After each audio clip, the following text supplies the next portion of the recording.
बिस्मिल्लाहिर्रहमानिर्रहीम। अस्सलाम वालेकुम दोस्तों, ये है एक सब्ज़ी।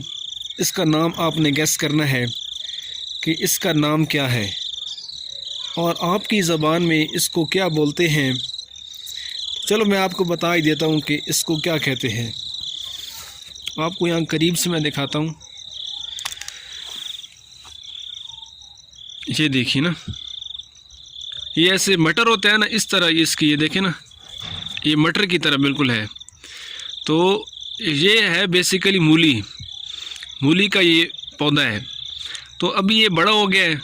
तो जब ये बड़ा होता है ना मूली का पौधा, तो इसके ऊपर इस तरह से ये फलियाँ इनको कहते हैं।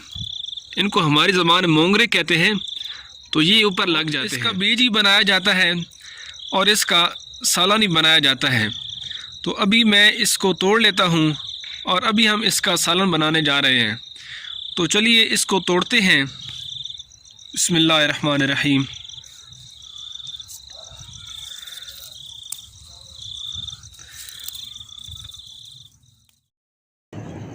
या मुस्तफ़ा